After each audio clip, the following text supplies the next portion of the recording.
Hi guys, my name is Samantha Mata, and I'm so excited to be here this semester and be a part of why American K-8 education really matters. I want to start off by telling y'all a little more about myself.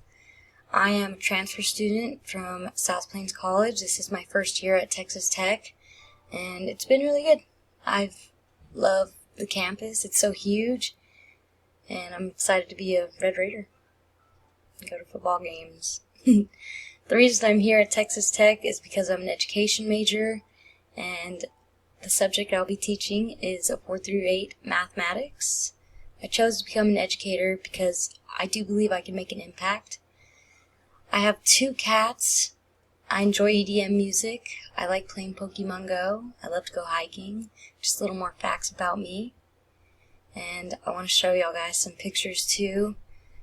I have pictures of my cats, me at a festival, my little nephew with my Pokemon plushies that he loves, and just a sign with my name that says Miss Mata. That was when I was in high school. It's a really good experience. Well, thank y'all guys.